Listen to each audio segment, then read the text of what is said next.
So I'd like to introduce Diana, who some of you may remember from before, if you don't know her. In your conference packs, there's a flyer for my new book about Lao She, which is being published in a series of books. And the next one is going, well, there are two coming out next year, one of which is going to be Diana's. So at the next conference that we have in December, hopefully there'll be a flyer in there for her book, in which she's looking again at representations of China in Britain through theatrical productions and through the Happy Hsiungs, actually, and that's probably going to be your title, isn't it? Yeah. So this is a little foretaste of what she's working on and what you're going to be able to read in 2013. Yes, apparently. Yes. So thank you, Diana. Okay, thanks, Anne. Okay, so the title of my paper today is The Happy Hsiungs, Performing Race, Sex and Class in Diaspora. So I'm going to be talking about two writers, Shih-I and Dymia Hsiung, who are a couple from Jiangxi province and who became really highly celebrated figures in Britain, but whose stories have been largely forgotten today.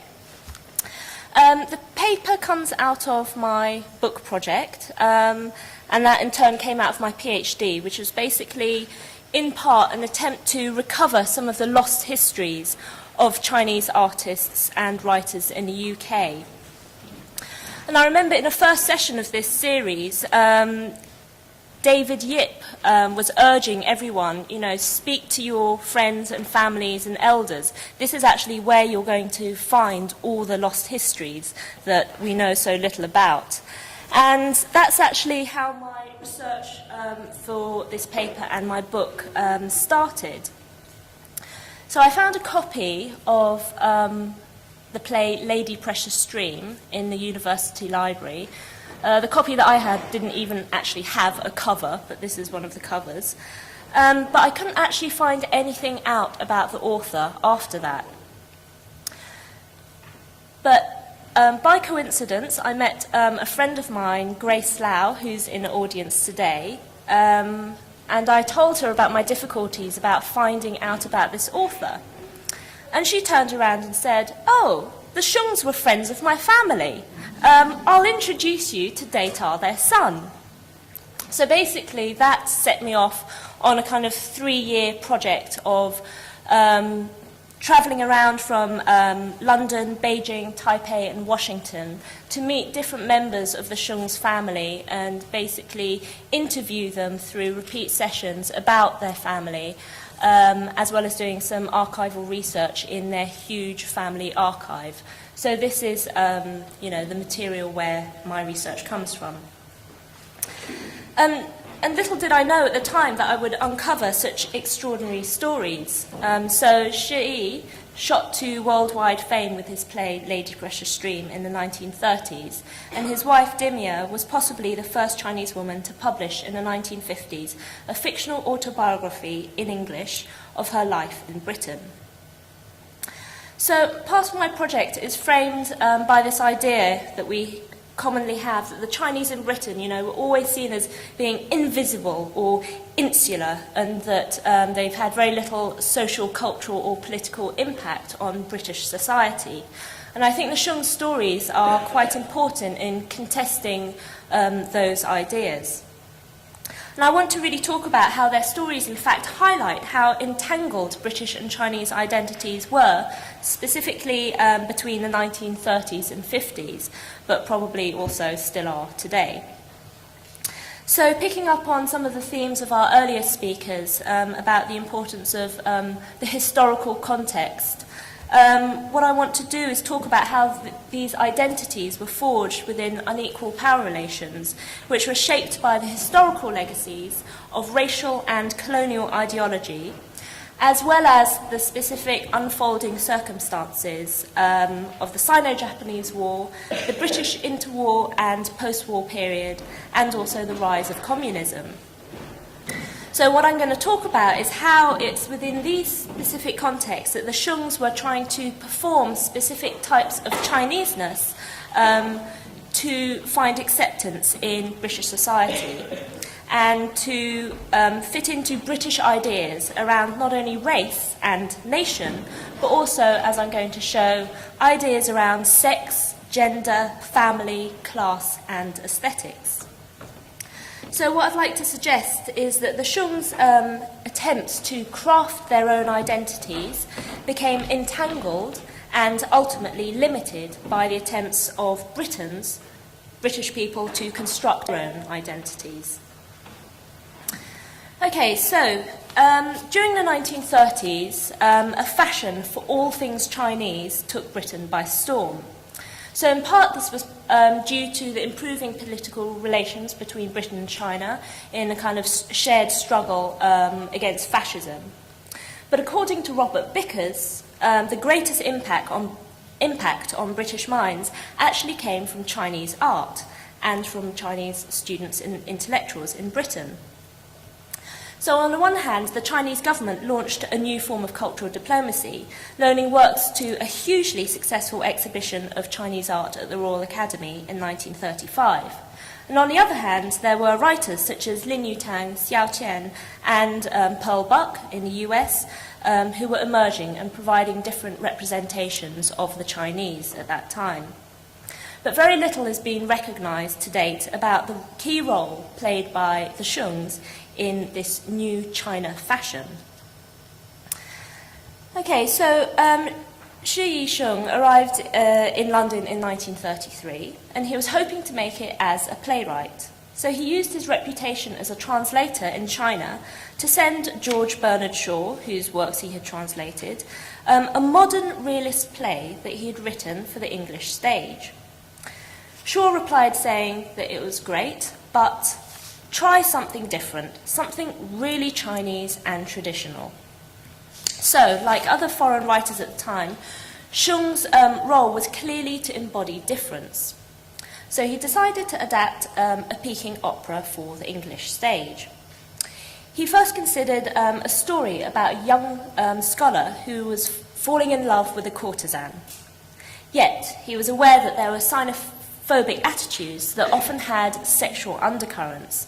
So Chinese men had long been imagined as dangerous sexual predators.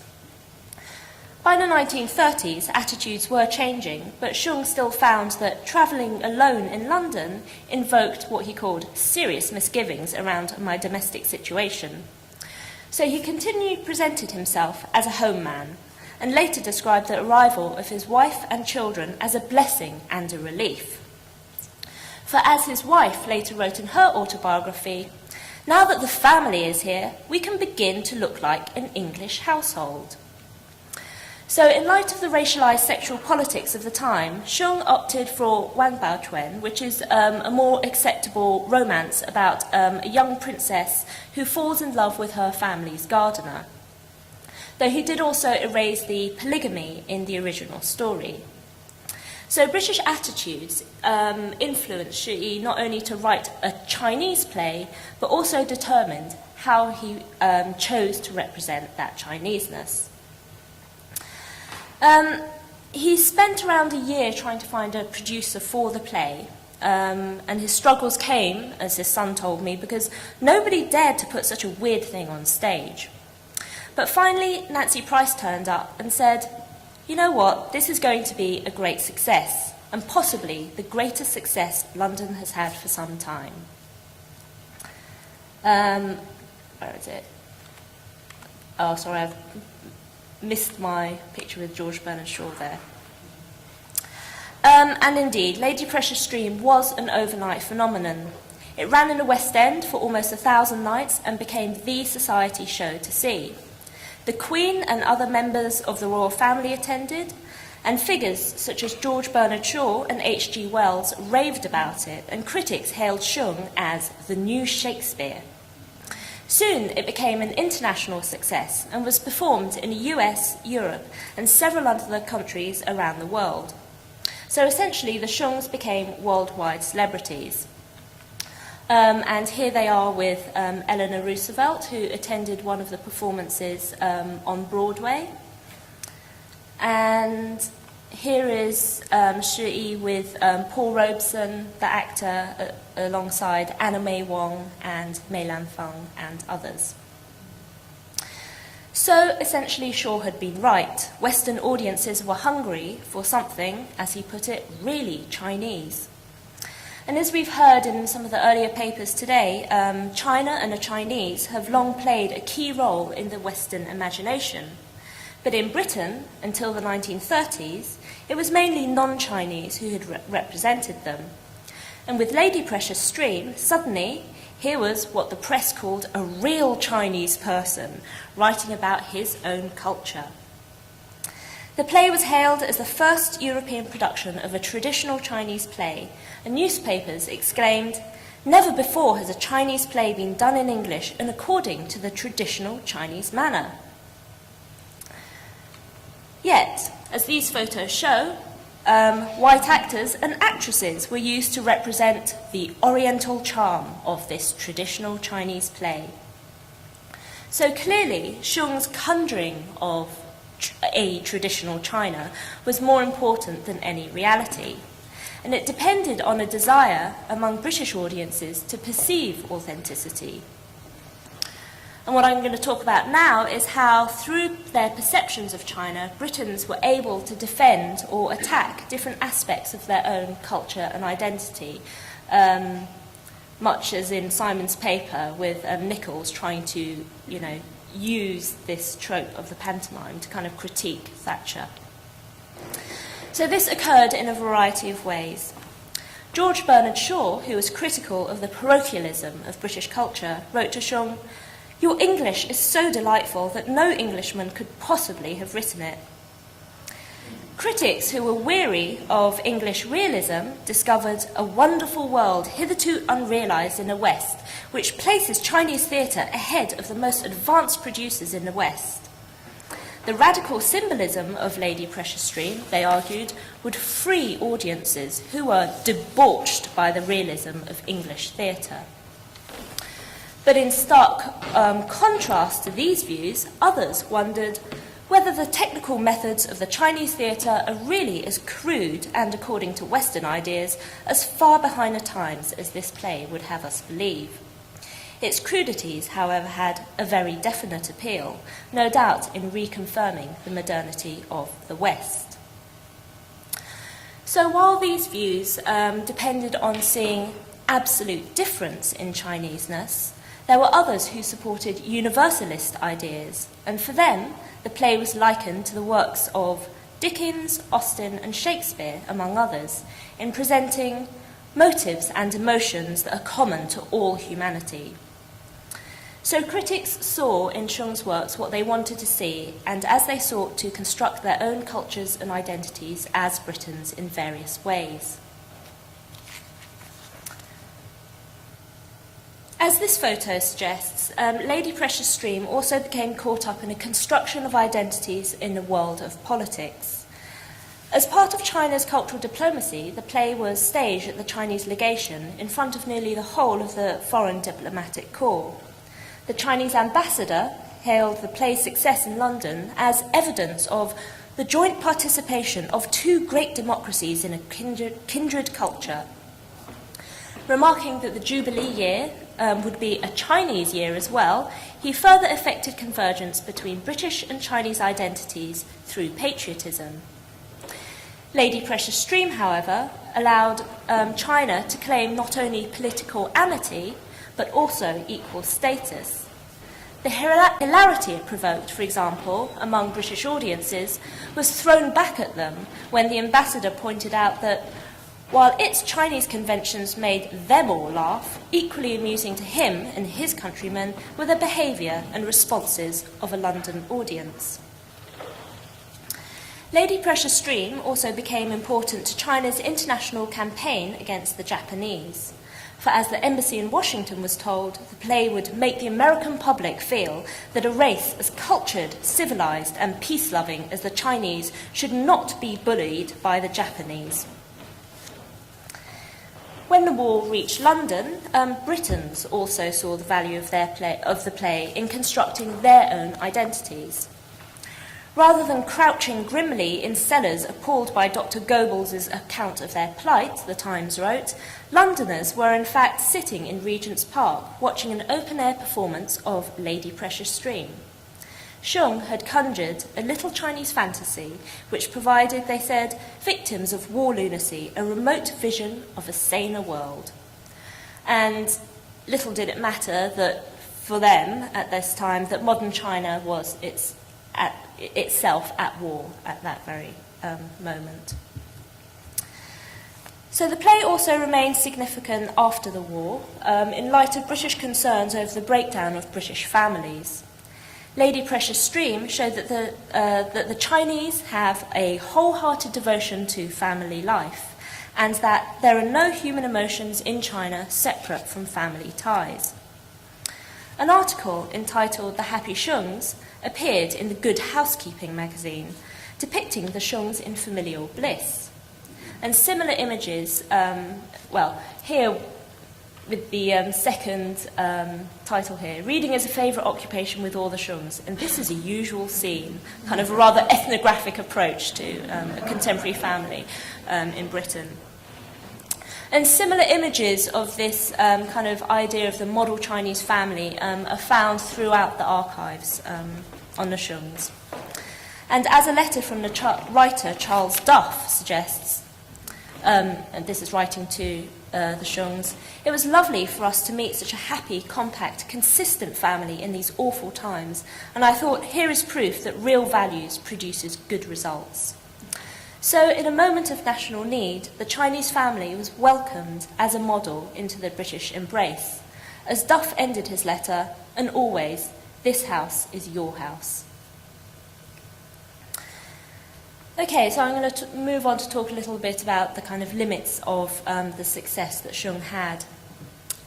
With such visibility in Britain and beyond, Hsiung transcends notions of the invisible and insular Chinese in Britain.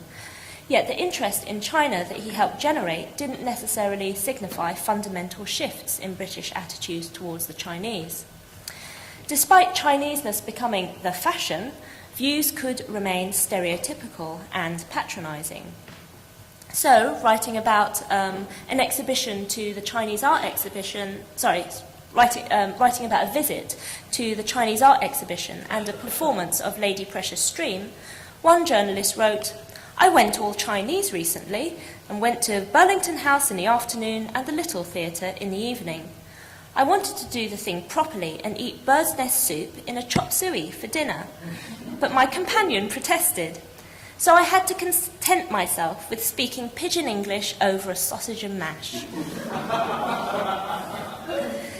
Meanwhile, the Liverpool Post praised the Chinese manner in British theatre, but given that non-Chinese actors always played Chinese characters, it commented, 20 real Chinese have arrived at Drury Lane, and they have had to be numbered since nobody about the theatre could otherwise tell them apart.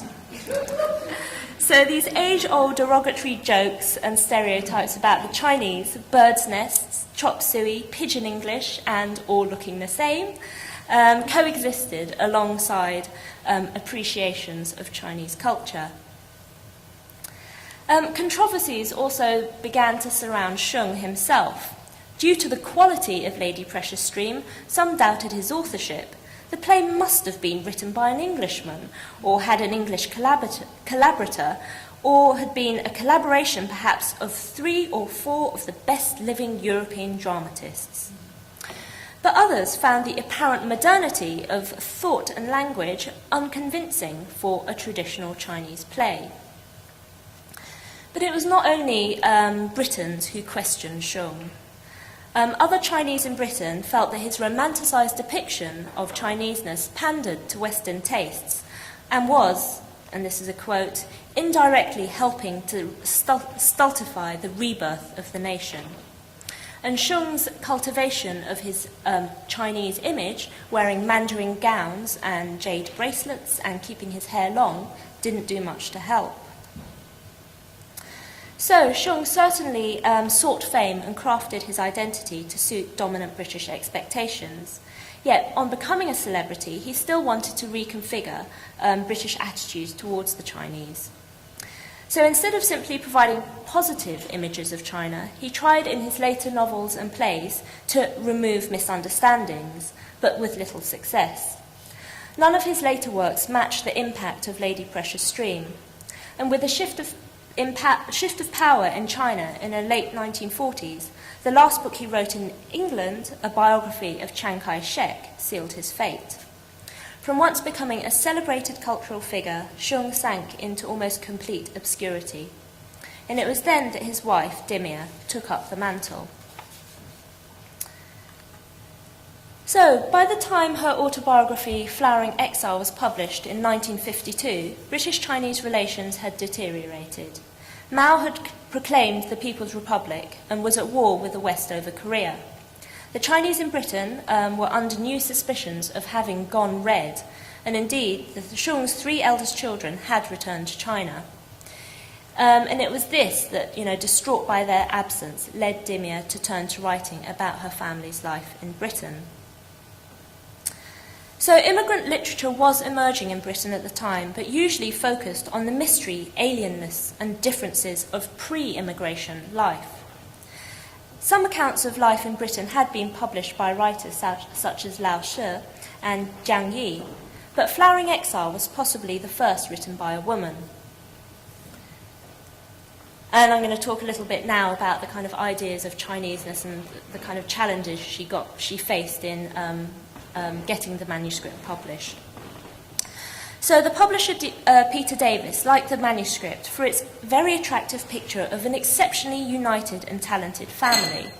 So once again, this discourse of a model Chinese family was key. Yet he questioned precisely what public the book would appeal to. The book's blurb suggests how this problem was tackled.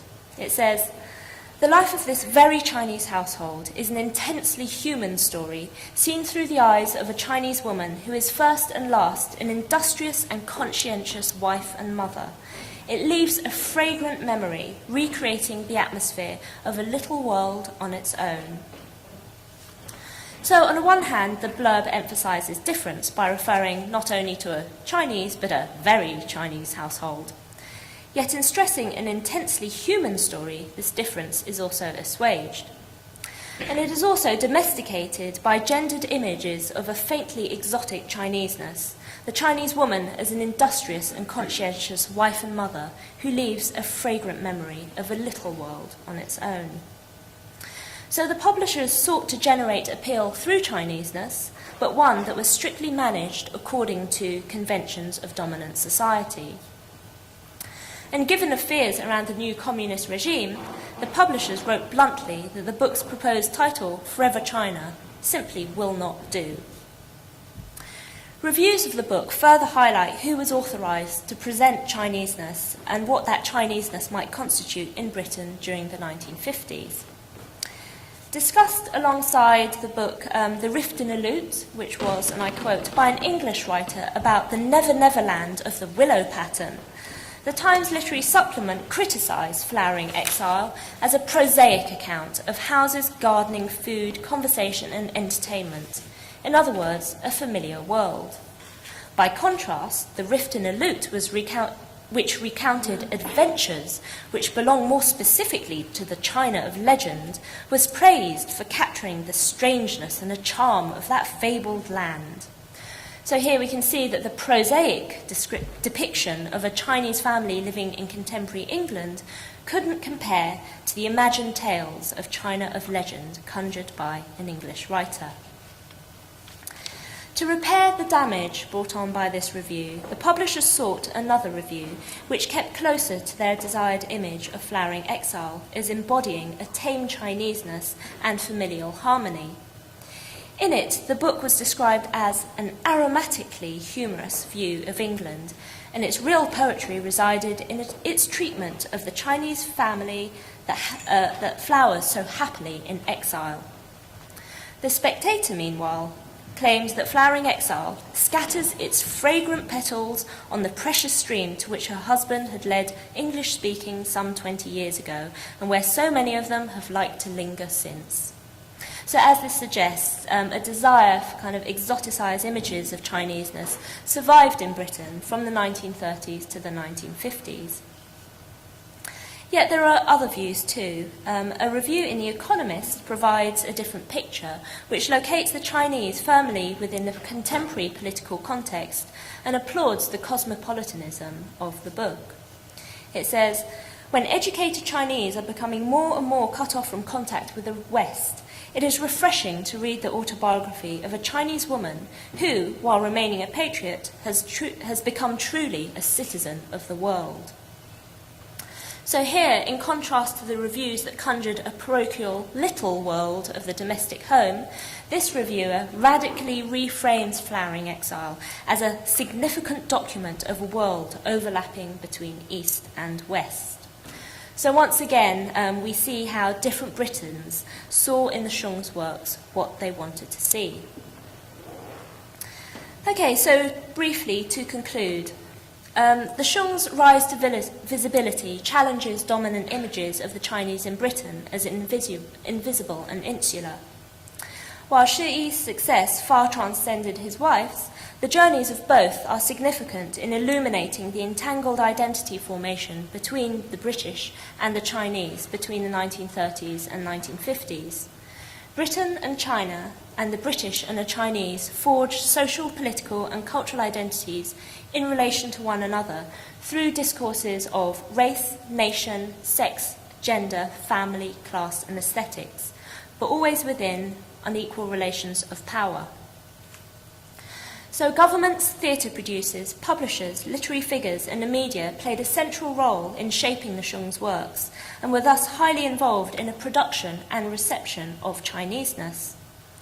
Through different discourses, various Britons constructed the different Chinas they wanted to see, and against which they were able to attack or defend different aspects of their own culture and identity. The Hsiungs certainly had success in becoming celebrated cultural figures, yet as their fall to obscurity suggests, the agency they exercised in crafting their own identities was always limited by the attempts of Britons to craft their own. Thank you.